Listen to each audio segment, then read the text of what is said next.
হয়ে যাচ্ছে আর বিনোদা দেবীটা দেখেছি তাই বিনোদা দেবী তার দিদিকে বলছো দিদি এসে দেখে যাও একটা সাদা ঘোড়া কেবল পার হয়ে যাচ্ছে কত জেলার মধ্যে আছে বিনোদা ঘোড়াটা তো প্রতিদিনই পার হয়ে যায় সেটা তো সাদা নয় ওটা তো কালো ঘোড়াটা সত্যি সাদা এসে দেখে যাও ও দিদি দেখে যাও একটা ঘোড়া এসেছে ঘোড়া পায়ের ঝুলন বাজিছে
যদি ঘোড়াটা কালো হয় তাহলে আমাকে কি দিবি? বসে দিলি ঘোড়া যদি কালো হয় আমি সারা জন্ম তোমার দাসিত্ব থাকবো। দেখ বিনতা ভালো করে বুঝে দেখ, বলছে হ্যাঁ দিদি ঘোড়াটা যদি কালো হয় সারা জনম আমি তোমার কাছে থাকবো। চিদের মাথায় বলে দিয়েছি একটু, কিন্তু ঘোড়াটা তো সত্যি সাদা। তাই সে মান বদলে বসে আছে। আমার সময় যত লাগ করে সে মায়ের মলিন বদন দেখে বলছে, মা গো মা তোমার মলিনা বদন। বলছি ওরে বাবা কি বলবো, ওর ছোট মার সঙ্গে আমি বাজিতে হেরে গেছি। কেন মা? বলছে জানিস, তোরা তো জানিস তোমার ঘোড়া যেটা সেটা সাদা। বলছে হ্যাঁ জানি। তাহলে আর কি হলো? আমি জিদের বসে বলেছি ঘোড়াটা কালো। এই ব্যাপার, তাহলে কালকে দেখি মা সকালে ঘোড়াটা কালো হয়ে গেছে।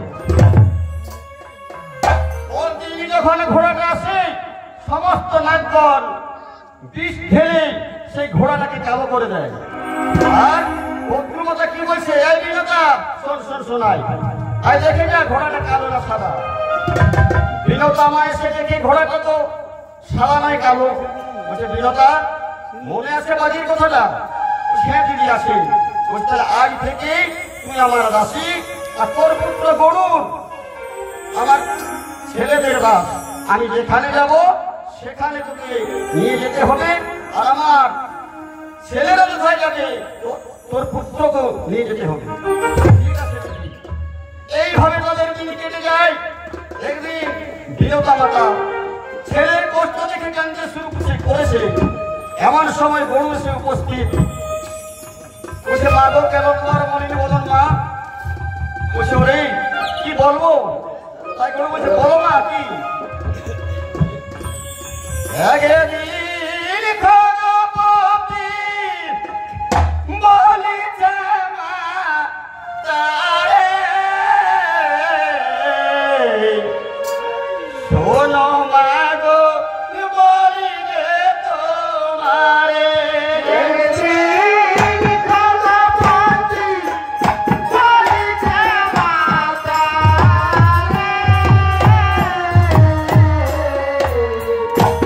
Oh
বিনতা ও গরুকে দাসত্ব থেকে মুক্ত করে দেয়।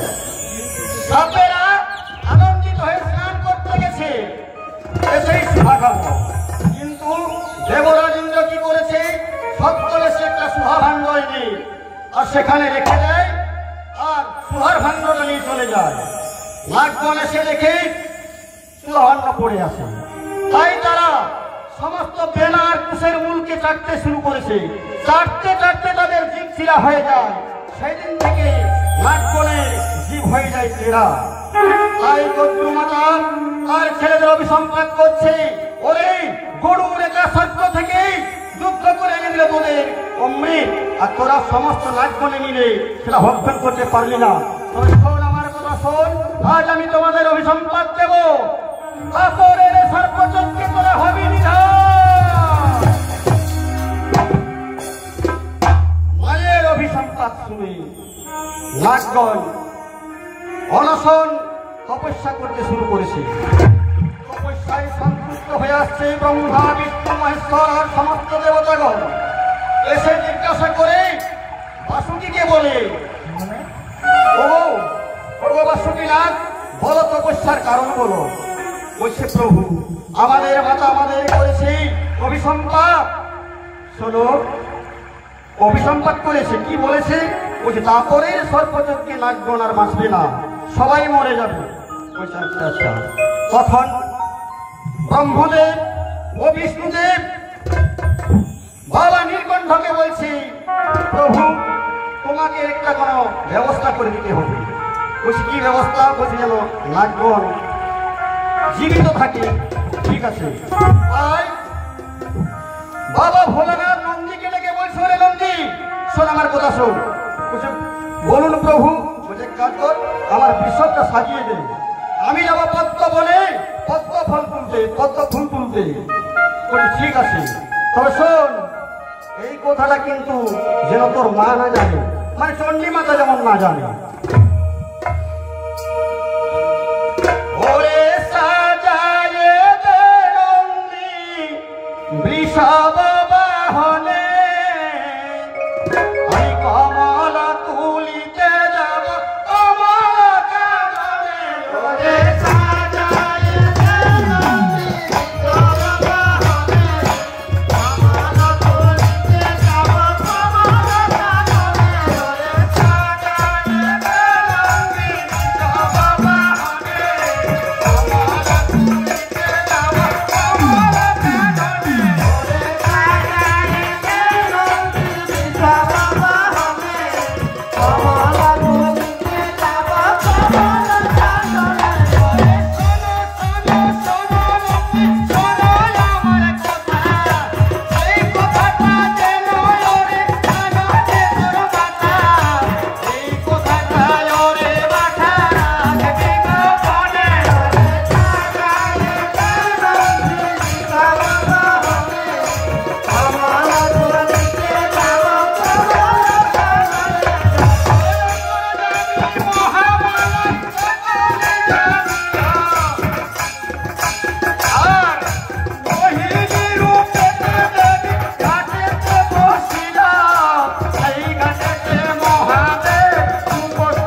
মায়া নদী করে নৌকা ঘাটে লাগিয়ে বসে আছেন।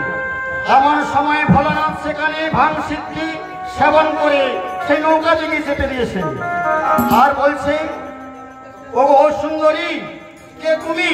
নবীন বয়সে নৌকা বাইছো? বলছে, আমি কুচুনি।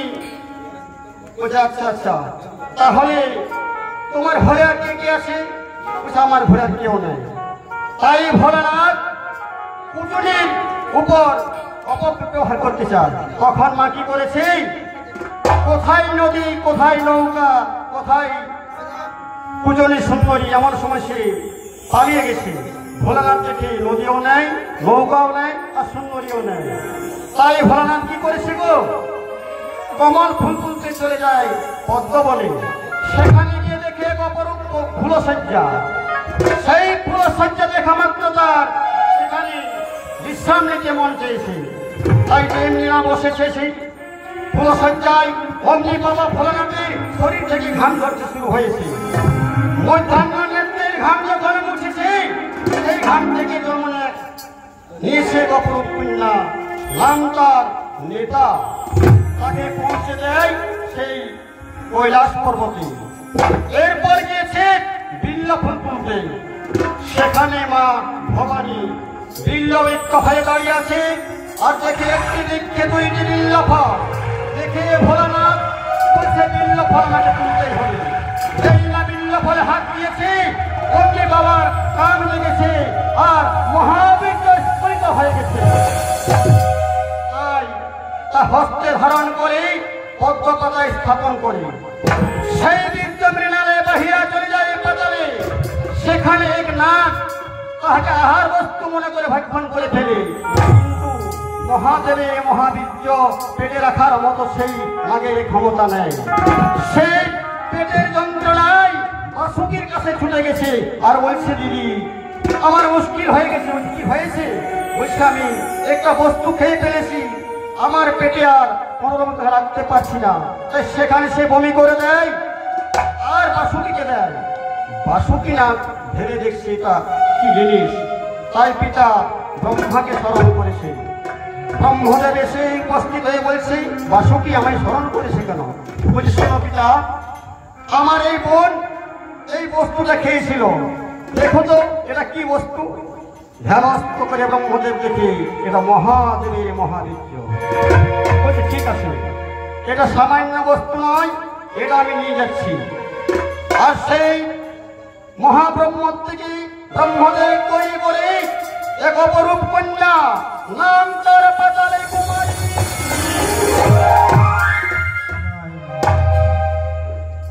তাকে এনে দেয় বাসুকির কাছে লালন পালন করার জন্য।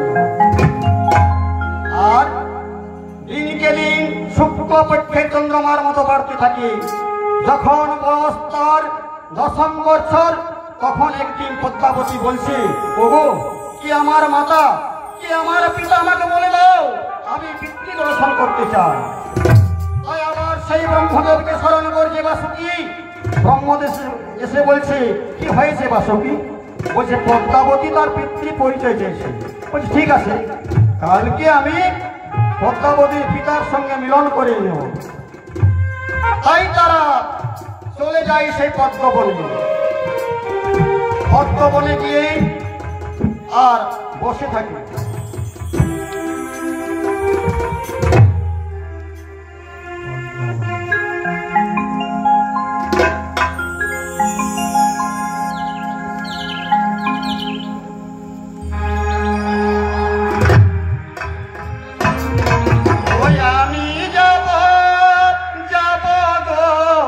যাব পদ্মবনে, সেখানে মোর আছে পিতা, যাব দর্শনে।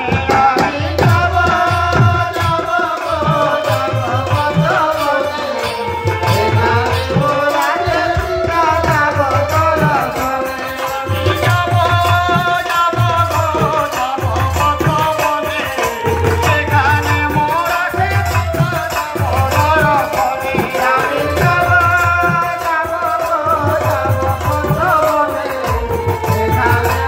আছে পিতা, যাব দর্শনে। আমি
ধরতে যায়, তাই মা বিষ চক্ষু খুলে ভোলানাথকে মেরে ফেলে।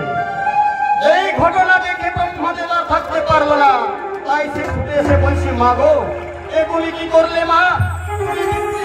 পিতৃঘাতী হলে। ও মা, ব্রহ্মা বিষ্ণু মহেশ্বর না থাকলে এই সংসার চলতে পারে না মা, তুমি তাকে বাঁচিয়ে দাও। তাই মা পদ্মাবতী ব্রহ্মদেবের কথা শুনে পিতার বিষ ছাড়ছে। ও বিছিনা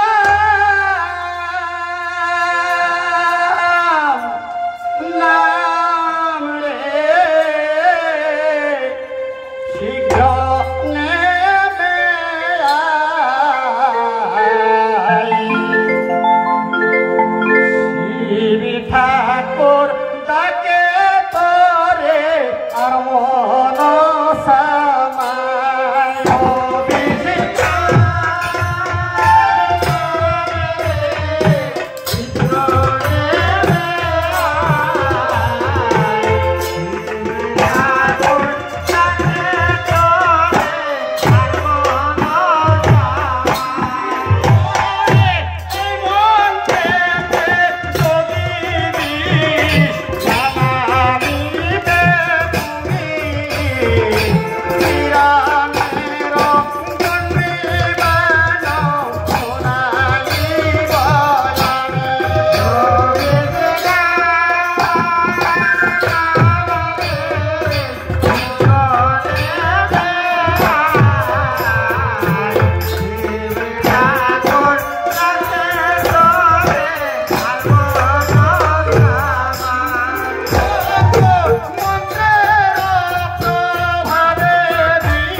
ব্রহ্মদেব বলছে, ভোলানাথ এ তোমারই কন্যা, এর নাম পাতালি কুমারী, আর তোমার বিষ নামার জন্য এর নাম আজ থেকে হচ্ছে মা বিশ্বহরি। তখন বাবা ভোলানাথ মা আস্তিক জননীকে বলছে, ও মাতা যা অপরাধ করেছি মা, আমি তোমার কাছে ক্ষমা চেয়েছি। বলছে পিতা, আমি কৈলাস পর্বতে যাব আমার মাতৃ দর্শন করতে। বাবা ভোলানাথের কথা শুনে সমস্যায় পড়ে গেল। বসে যে কন্যাকে দেখি বাবা ভোলানাথের মন ঠিক থাকতে পারে না, পার্বতী দেখলে কি করবো? এমনি ভাবে তোকে নিয়ে যাওয়া যাবে না। তাই ফুলের শাড়িতে রেখে তার উপর ফুল দিয়ে আর বাবা ভোলানাথ চলে গেছে কৈলাস পর্বতে। কৈলাস পর্বতে গিয়ে গণেশ, কার্তিক, লক্ষ্মী, সরস্বতী সকলকে বলছে, ওরে বাছারা শোন, আমার কথা শোন, আমি স্নান করতে যাচ্ছি, আমার সাজিতে কিন্তু কেউ হাত দেবে না। এই কথাটা মা চণ্ডী যখন শুনেছে, বলছি কি এমন বস্তু আছে সাজির ভিতরে যে আমাকে দেখতে বন্ধ করে গেল, আমাকে দেখতেই হবে, কি বস্তু আছে সাজির ভিতরে। আইসে যেই না ফুল কিছুগুলো উঠিয়েছে, অমনি দেখছে সাজি জল জল করছে, তার মধ্যে রূপবতী কন্যা। কন্যাকে দেখে মায়ের মন আর ঠিক থাকে না, সেটাকে সদাই মনে করে ঝগড়া লাগতে শুরু করেছে। আর বলছে, এই গঙ্গা আয় আয় দেখে যা, আমাদের বুড়ার কীর্তিটা একটু দেখে যাই তো। কি হয়েছে দিদি? ও গোলাই গঙ্গা দেখে যা, আমাদের বুড়ার রীতিনীতি সাজিতে এনেছে বুড়াই নবীন যুবতী।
কথা শুনে মা পদ্মাবতী বলো গো, তুমি আমার মা, তুমি বারে বারে আমাকে কেন অন্য কথা বলছো? কেমন তোমার মাতা, কেমন তোমার পিতা, কেমন তোমাকে শিক্ষা দিয়েছে গো? তখন মা কুপিত হয়ে গরম কুচিতে মা পদ্মাবতী বাম চক্ষু অন্ধ করে দেয়। মা তখন কি করবে?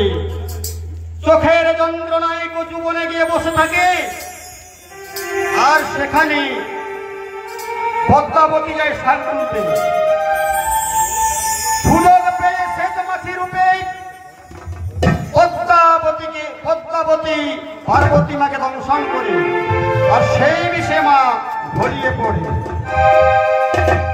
এই দেখে সবাই কাঁদছে। এমন সময় ভোলানাথ স্নান করে এসে দেখে সকলে কান্নাকাটি শুরু করেছে। গঙ্গার মুখে সব কিছু শুনে সে বলছে, ওগো চণ্ডী, মা পদ্মাবতী আমার কন্যা, তাকে তুমি অন্য কোনো মনে করো না। ঠিক আছে, তোমার কন্যা তুমি অন্য কোথায় রাখো, এখানে তার কোনো আশ্রয় হবে না। তাই মা বাপের বাড়িতে বহু কষ্টে বড় হয়। একদিন পিতাকে বলছে, গো পিতা, আমি আর এখানে থাকবো না। পিতা কোথায় যাবে মা? বলছে, আমার চোখ যেদিকে যাবে আমি সেই দিকে চলে যাব। তখন একদিন নারদ ঋষি এসেছে। নারদ ঋষিকে বাবা ভোলানাথ বলছে, নারদ, পদ্মাবতী অনেক বড় হয়ে গেল, এরপর ওর বিবাহ দিতে হবে, এক কাজ কর, তার একটা পাত্র দেয়। তাই নারদ ঋষি বলছে, প্রভু, পদ্মাবতীর একমাত্র পাত্র হচ্ছে জলৎকারু, সে হচ্ছে পদ্মাবতীর উপযুক্ত বর। বলছে, তাহলে দেরি করিস না, বিয়ের প্রস্তাবটা নিয়ে তুই জলৎকারু মুনির কাছে চলে যায়। নারদ ঋষি চলে যায় জলৎকারু মুনির কাছে আর বিয়ের প্রস্তাব রাখে। সেই প্রস্তাবে জলৎকারু মুনি রাজি হয়ে যায়। আর জলৎকারু এসে বাবা ভোলানাথকে বলে, প্রভু, জলৎকারু রাজি হয়ে গেছে। বলছে, ঠিক আছে, তাহলে সমস্ত দেবতাগণ, দৈত্য দানবগণ, সাধু সন্ন্যাসগণ সকলকে নিমন্ত্রণ করো। তাই নন্দী গেছে ভূত প্রেত দৈত্য দানবকে নিমন্ত্রণ করতে, আর নারদ ঋষি গেছে যত দেবতা মুনি ঋষিগণকে নিমন্ত্রণ করতে। বিয়ের দিনে সকলে এসে উপস্থিত। এমন সময় ভূত প্রেতগণ ভাঙ সিদ্ধি মদ খেয়ে তারা নৃত্য করছে।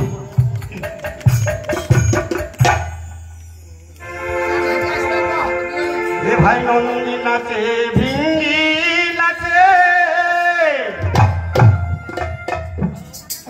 নন্দী নাচে, ভিঙ্গি নাচে,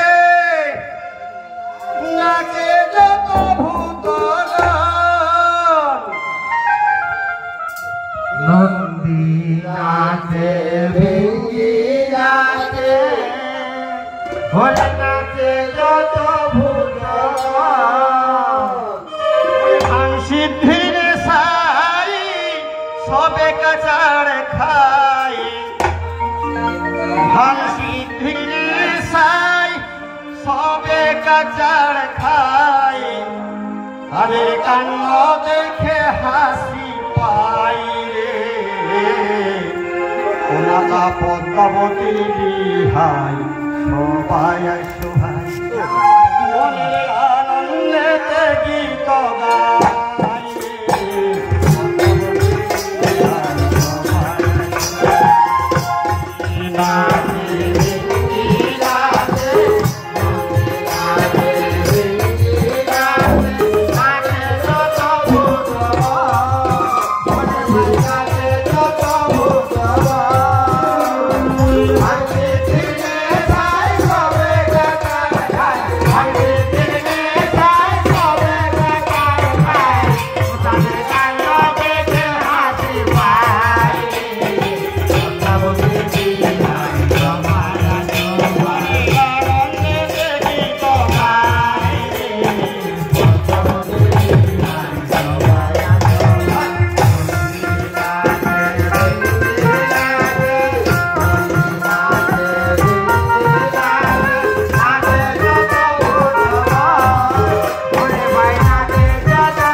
মাচণ্ডী বরণডালায় সব কিছু জিনিস নিয়ে এসে বরকে বরণ করছে আর কানে কানে বলছে, ওগো মুনিবর, তুমি যাকে বিবাহ করতে চলেছ সে আমাদের কন্যা নয়, কোথার থেকে ভোলানাথ থেকে কুড়িয়ে এনেছে, সে একটা নাগিন। তুমি সাবধানে থাকবে, নইলে বিয়ের রাত্রে তোমাকে খেয়ে ফেলবে। যেই নাই কথা বলেছে অমনি জগৎকার মুনি ভয়ে থরথর করে কাঁপতে থাকে। আর মাচণ্ডী বলে চলে গেছে। বিধি মতো তাদের বিয়ে হয়ে যায়। তারপর বিদায়ের পালা। তাই বাবা ভোলানাথ মা পদ্মাবতীকে বলছে, ওগো মা পদ্মা, তুমি তো চলে যাবে তোমার স্বামীর সঙ্গে শ্বশুর ঘর, তাহলে তুমি কি কি যৌতুক নেবে মা? বলছে, পিতা আমি কিছু চাই না পিতা, তবে হ্যাঁ একটা জিনিস আমি চাই।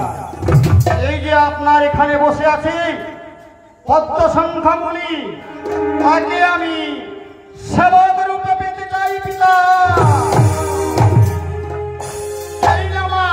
এই কথা বলেছে অমনি পদ্ম সংখ্যা মুনি রেগে আগুন হয়ে গে আর সেখান থেকে চলে গেল। এরপর জগৎকারু মুনির সঙ্গে এসে চলে যায় সেই সেরুয়া পর্বতে। সেখানে নেতা সখী বাসর সাজিয়ে রেখেছে আর সেই বাসরে তারা শয়ন করেছে, কিন্তু মুনির ঘুম আসে না। ওই যে মাচণ্ডী বলে দিয়েছে রাত 12টার সময় এই নাগিন তোমাকে খেয়ে ফেলবে। তাই সে রাত্রি প্রহরের সময় নিদ্রা দেবীকে ডেকেছে। ঢাকা মাত্র নিদ্রা দেবী এসে উপস্থিত হয়ে বলছে, বলো মুনিবর, আমাকে কি বলছো? বলছে, শোনো শোনো নিদ্রা দেবী, এই পদ্মাবতীকে তুমি কাল ঘুমে ঘুম পাড়িয়ে দাও। ঠিক আছে তাই হবে। তাই নিদ্রা দেবী মা পদ্মাবতীকে কাল ঘুমে ঘুম পাড়িয়ে দেয়। আর মুনিবর সেখান থেকে পালিয়ে যাচ্ছে। এমন সময় দ্বারপাল বলছে, দাঁড়াও মুনিবর, কোথায় তুমি এই বিয়ের রাতে পালিয়ে যাবে? বলছে, ওরে দ্বারপাল, ভালো কথাই বলছি, তুই আমার দ্বার ছেড়ে দে, নইলে আমি জানিস তো তোকে আমি ভস্ম করে দিতে পারি। সেই হয়ে দ্বারপাল তাকে ছেড়ে দেয় আর মুনিবর চলে যায়, পালিয়ে চলে যায়। ভোর হয়েছে, কোকিল ডাকছে, নেতা সখী এসে ডাক পাড়ছে, বলছে, ওগো পদ্মাবতী, সকাল হয়ে গেছে, ওঠো। মা পদ্মাবতী উঠে দেখে তার বিছানায় স্বামী নেই, পালিয়ে গেছে। তাই দ্বারপালকে জিজ্ঞাসা করে, ও দ্বারপাল, বলছে, বলো, বলছে, আমার স্বামী কোথায় গেল? বলছে, কি বলবো মা, রাত্রি পর সে পালিয়ে গেছে। বলছে, তুমি ছাড়লে কেন? বলছে, আমাকে ভয় দেখিয়েছিল। ঠিক আছে। তাই মা মনের দুঃখে কাঁদতে শুরু করেছে।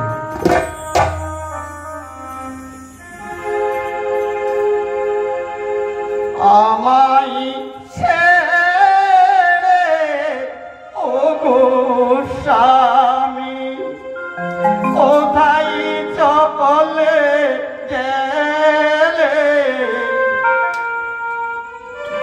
একাকিনী বিরহিনী বাঁচিব কেমনে? আমায় ছেড়ে ওগো স্বামী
আমার কোন পথে প্রাণ পতি গেছে গো বলে দাও আমায়। আমার কোন পথে প্রাণ পতি গেছে গো বলে দাও কোন পথে প্রাণ পতি গেছে গো বলে দাও আমায়। আমার কোন পথে প্রাণ পতি গেছে গো বলে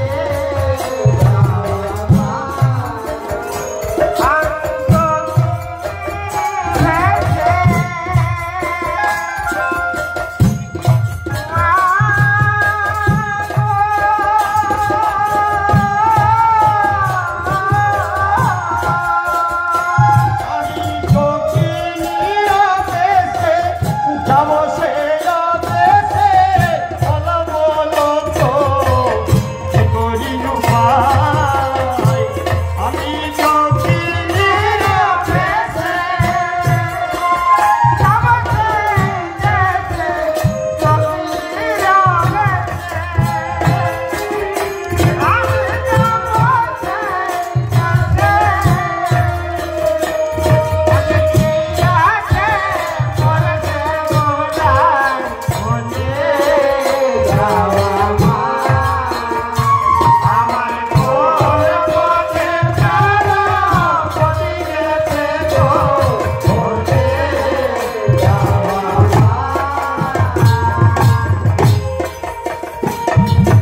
না জানি কি বসে ছেড়ে গেলাম মরে।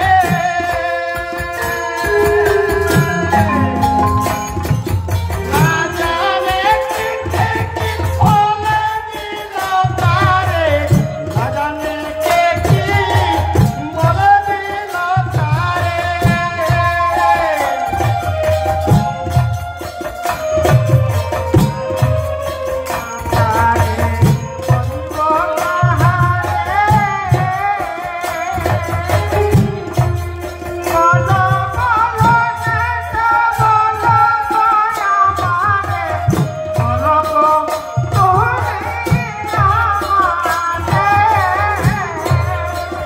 ভগবানের কথা শুনে ছেড়ে গেলাম মরে। কার কথা শুনে ছেড়ে গেলাম মরে। বলো বলো আমি করি কি উপায় বলে দাও আমায়।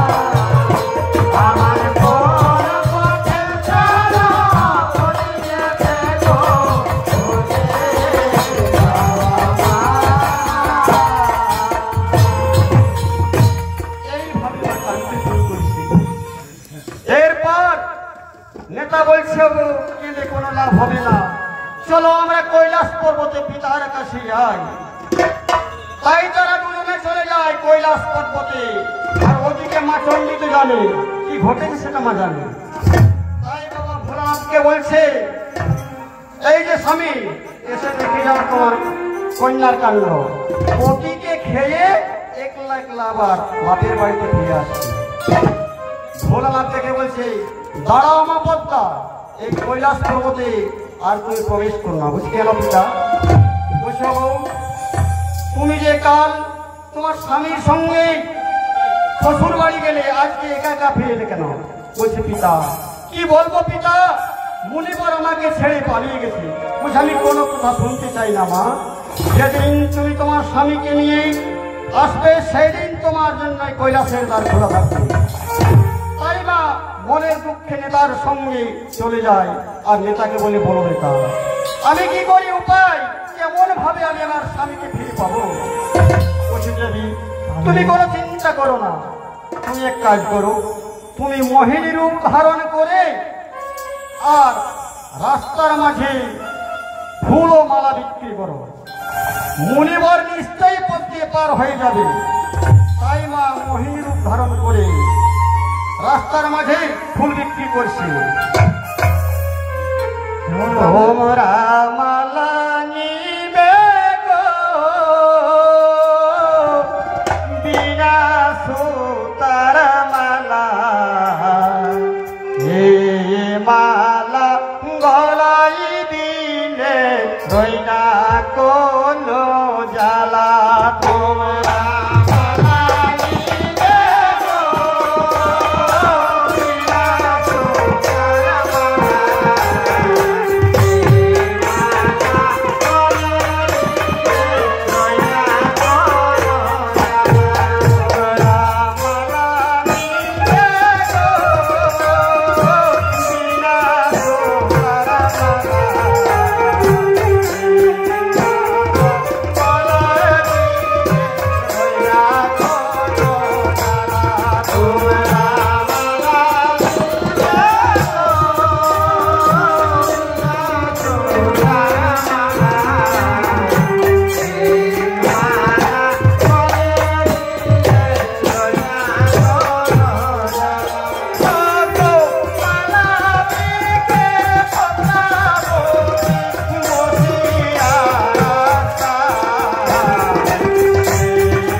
কলঙ্ক দিলি।